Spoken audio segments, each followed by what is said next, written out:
नमस्कार दोस्तों, कक्षा 9 के सभी छात्रों का स्वागत है। आज हम हिंदी विषय में गद्य 5 स्वराज की नींव विष्णु प्रभाकर जी लेखक है। जो स्वराज की नींव है उसमें विष्णु प्रभाकर जी ने रानी लक्ष्मीबाई के बारे में, उस समय की एक घटना के बारे में हमें बताने का प्रयत्न किया है। रानी लक्ष्मीबाई इतिहास का एक अमर पात्र है।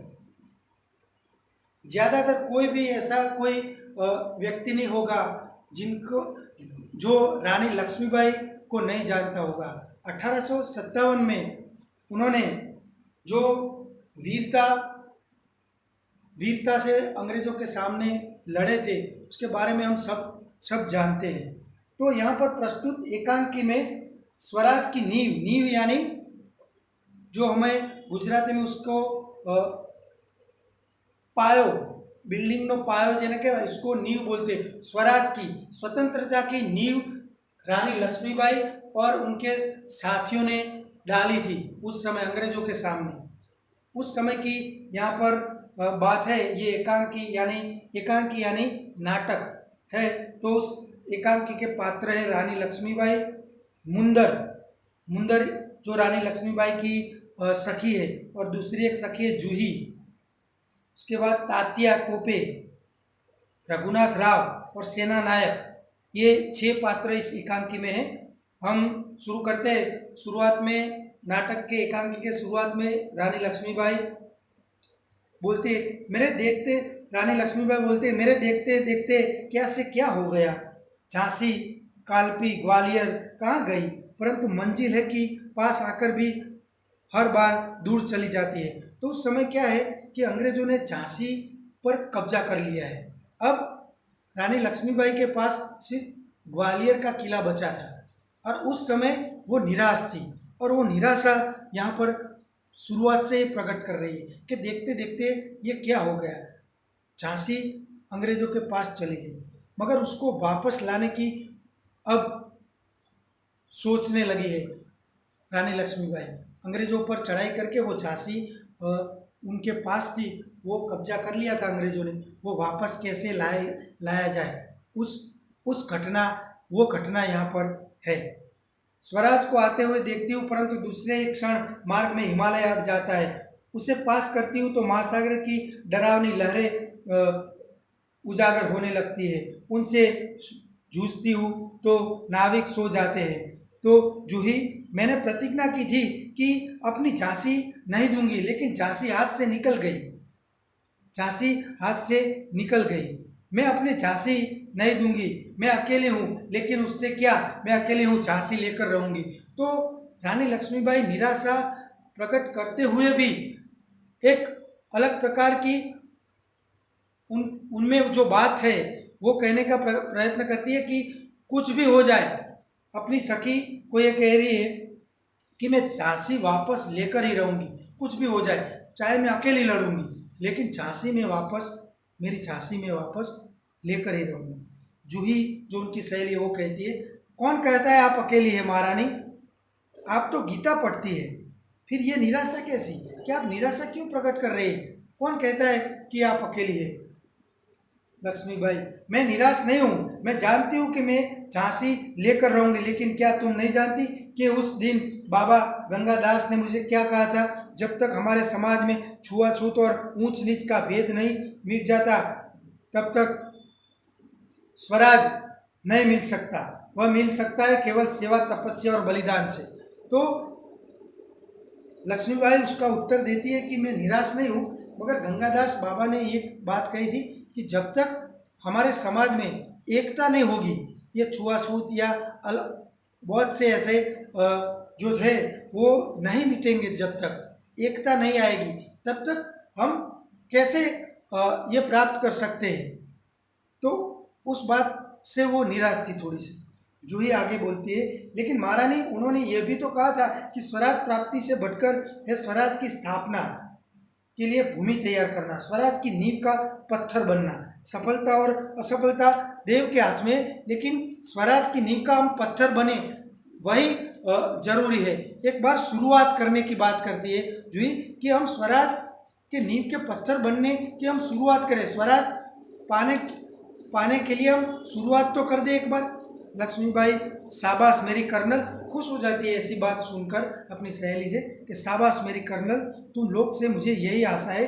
जिस स्वराज को की नींव हम जैसी नारियां बनेंगी तो वो निश्चय हमारा होगा, कि हम जैसी नारियां इस स्वराज की नींव बनने की बात करेगी तो निश्चय ही हमें स्वराज मिलेगा एक दिन। मुझे इस बात की चिंता नहीं है कि वह मेरे जीवन काल में आता है या नहीं आता स्वराज, लेकिन मुझे इस बात का दुख अवश्य है कि हमारे पास शक्ति है फिर भी हम दुर्बल हैं।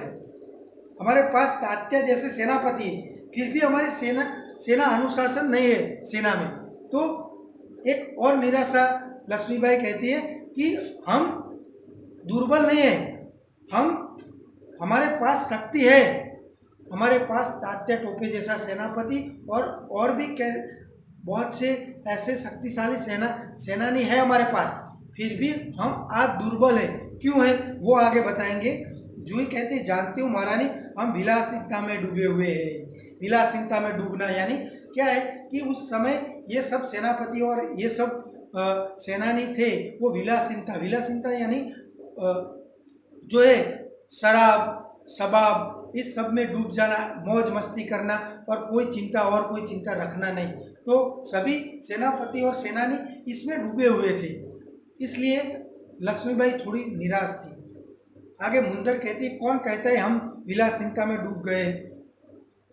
दो सहेलियां मुंदर और जूही वो आपस में बात करें। मुंदर कहती सेनापति डूबा है, तो यहाँ जूही ये कहती है कि तुम तो ही उसका पक्ष लोगी सेनापति का, क्योंकि वो उनको चाहती थी किसको, तात्या टोपे को, इसलिए वो कहती है कि कोई नहीं डूबा।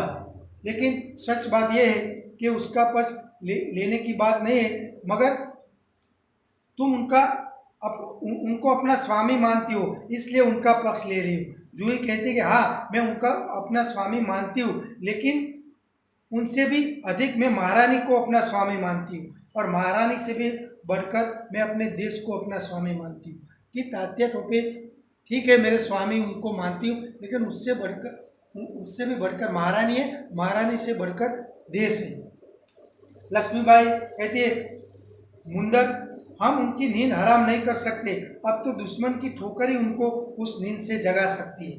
जूही कहते दुश्मन की ठोकर, वह आप क्या कह रही है। हाँ जूही, दोस्त की ठोकर अवश्य की खाई हो और भी चोट कर दे दी। क्यों, क्या तुम नहीं जानती कि हम एक दूसरे को किसी दृष्टि से देखते, क्या ऐसी स्थिति में कुछ कहने से शंका की घटा की गहरा नहीं उठेगी। मुंदर भाई साहब ठीक कहती है, शंकाएं अवश्य पैदा करेंगी और उस अविश्वास की उत्पन्न निराशा को दूर करने के लिए पायल की झंकार और भी झनक रहेगी। शिखंड और लड्डू पर जान देने वाले ब्राह्मणों के आशीर्वाद का स्वर और भी तेज उठेगा। लक्ष्मीबाई बोलती है और जूही तुम अगर तात्या को खोज सकती हो तो तुरंत यहाँ आने के लिए कहो। अब जूही को ये कहती है महारानी कि तात्या टोपे जो सेनापति है उनको कहीं पर से भी मेरे पास लेकर आओ। जूही कहती है खोज क्यों नहीं सकती, आपकी आज्ञा होने पर मैं उन्हें पाताल में से भी खींच कर ले आऊँगी। रघुनाथ राव तब वहाँ पर आता है और कहता है महारानी आपने सुना। लक्ष्मीबाई के क्या रघुनाथ। महारानी जनरल रोज की सेना ने मुरारे में पेशवा की सेना को हरा दिया। पेशवा उस समय लक्ष्मीबाई के बाजू के राज्य का विलासी राजा था, तो उनको हराकर उन पर भी कब्जा जमा लिया था। वो खबर सुनाता है रघुनाथ। लक्ष्मीबाई पेशवा की सेना हार गई, यह अच्छा हुआ, अब पेशवा की आंखें खुलेंगी। रघुनाथ अपनी सेना को तैयार होने की आज्ञा दो, रोज ग्वालियर का किला नहीं ले सकेगा। तो अब लक्ष्मीबाई कहती है कि अपनी सेना को आदेश दो, हम भी चढ़ाई करेंगे और ग्वालियर का किला तो अंग्रेजों को नहीं लेने देंगे, जो उनके पास अभी लक्ष्मीबाई के पास था। रघुनाथ मैं जानता हूँ वह कभी नहीं ले सकेगा। मैं अभी सेना को कूच के लिए तैयार करता हूँ, केवल आपको सूचना देने के लिए ही आया था मैं। लक्ष्मीबाई और जूही तुम भी जाओ। लेकिन ठहरो, शायद सेनापति तात्या इधर ही आ रहे हैं। जूही को तात्या टोपे को बुलाने के लिए भेजने ही वाली थी, तभी तात्या टोपे वहां पर आए। जूही, जी हाँ, ये सरदार तात्या ही है। लक्ष्मीबाई, कहिए सरदार तात्या, आज आप इधर कैसे भूल पड़े? तात्या, भाई साहब, मैं किसी के लिए सरदार को हो सकता हूँ, पर आपके लिए तो सेवक ही हूँ। लक्ष्मीबाई, इतने बड़े सेनापति को इस प्रकार एक नारी के सामने झुकते लज्जा नहीं आती? खैर छोड़ो इस बात को, यह तुम्हारी विनम्रता है, लेकिन यह तो तोपों की आवाज़ कैसे आ रही है? कौन सा उत्सव मनाया जा रहा है? शायद चाटुकारों की जागीर बांटने अभी खत्म नहीं हुई। तात्या, भाई साहब, आप हमें लज्जित करने का पूरा अधिकार है, हम इसी योग्य है, लेकिन जो कुछ हो रहा है वह आप जानते ही हो। लक्ष्मीबाई, शायद ब्रह्मभोज के उपलब्धि में तोपें चल रही है, श्रीखंड और लड्डू के लिए शक्कर की भी तो नहीं पड़ी। जूही, सरकार, इस बार इनको माफ़ कर दीजिए। तात्या टोपे जो है अपनी गलती मानता है लक्ष्मीबाई के सामने, और जूही कहती है कि उनको इस बार माफ़ कर दीजिए। तात्या, भाई साहब, आप यूं कब तक फटकारती रहेंगी हमें? लक्ष्मीबाई, तू कहती है अच्छा, लेकिन तू कहती है तो उनको माफ़ कर देती हूँ, लेकिन मुंदर, सरकार सेना तैयार है तो मैं भी तैयार हूँ। लक्ष्मीबाई के मैं भी तैयार हूँ। तात्या, तुमसे मुझे बहुत आशाएं थी, तुम्हारे रहते ये सब क्या हो गया? जूही, सरकार, ये स्वामी भक्त है। लक्ष्मीबाई, लेकिन आज हमें देशभक्तों की आवश्यकता है। खैर, अब भी कुछ नहीं बिगड़ा, अब भी बहुत कुछ किया जा सकता है। लक्ष्मीबाई को अभी भी आशा है कि अभी भी बहुत कुछ किया जा सकता है। हम सब एक होकर तैयार, अपनी सेना को तैयार करके चढ़ाई करेंगे, अभी भी कुछ नहीं बिगड़ा, ऐसा बोल रही लक्ष्मीबाई। तात्या कहे, इसलिए तो आया हूँ भाई साहब, आप जो कहेंगी वही करूँगा, जो योजना बनाएंगी उस पर ही चलूँगा मैं।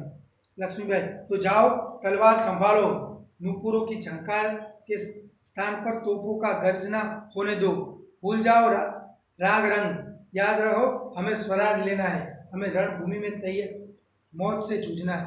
तो क्या आप घुंघरू की आवाज़ से दूर हट जाओ और तलवार लो, तोपों की आवाज़ सुनो और तैयार हो जाओ। तात्या, ऐसा ही होगा। लक्ष्मीबाई लक्ष्मीबाई बोलते कि तात्या, मेरा मन कहता है कि यह मेरे जीवन का अंतिम युद्ध है, जीत हो या हार, मुझे किसी बात की चिंता नहीं, चिंता केवल इस बात की हमारी वीरता कलंकित न हो। तो लक्ष्मीबाई के मुझे ऐसा लगता है कि ये युद्ध मेरे लिए अंतिम युद्ध है, हारूं या जीतूं, मगर अपनी वीरता को कलंकित मत करो। युद्ध में जाकर सामने से वार करके हार जाओ, ये अच्छी बात है, भागकर डरकर अपनी वीरता को कलंकित हमें नहीं करना है। तात्या कहे, भाई साहब, वीरता आपको पाकर धन्य है, आपके रहते कलंक हमारी छाया को भी नहीं छू सकेगा, आज्ञा दीजिए। अब तात्या टोपे वहाँ से निकलकर अपनी सेना को तैयार करने के लिए निकलता है। लक्ष्मीबाई, प्रणाम तात्या, मैं सीधी युद्ध भूमि में जा रही हूँ, देर ना लगाना, कि मैं अभी युद्ध के लिए निकल रही हूँ, तुम भी देर मत लगाना और सेना को लेकर। और मुंदर, सरकार, आज मैं बराबर आपके साथ रहूँगी। उनकी सहेली है मुंदर, वो भी कहती है मैं आपके साथ ही रहूँगी युद्ध में। जूही के, और मैं तोप खाना संभालूंगी, तोप खाना मैं संभालूंगी, दूसरी सहेली मुंदर भी है गई। लक्ष्मीबाई आगे बोलती, और हम सब मिलकर या तो स्वराज प्राप्त करेंगे, स्वराज की नींव का पत्थर बनेंगे, या फिर वहाँ अपना बलिदान देकर स्वराज का पत्थर बनेंगे, या स्वराज प्राप्त करेंगे या स्वराज का पत्थर बनेंगे।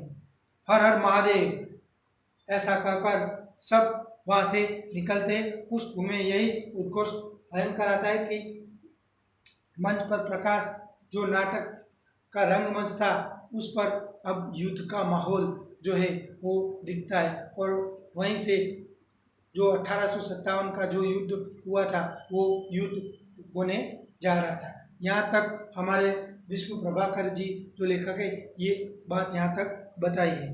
तो सब 2 बार इस पाठ को पढ़कर उनके स्वाध्याय अभ्यास सब लिखकर अपनी हिंदी के नोट में लिख लेना।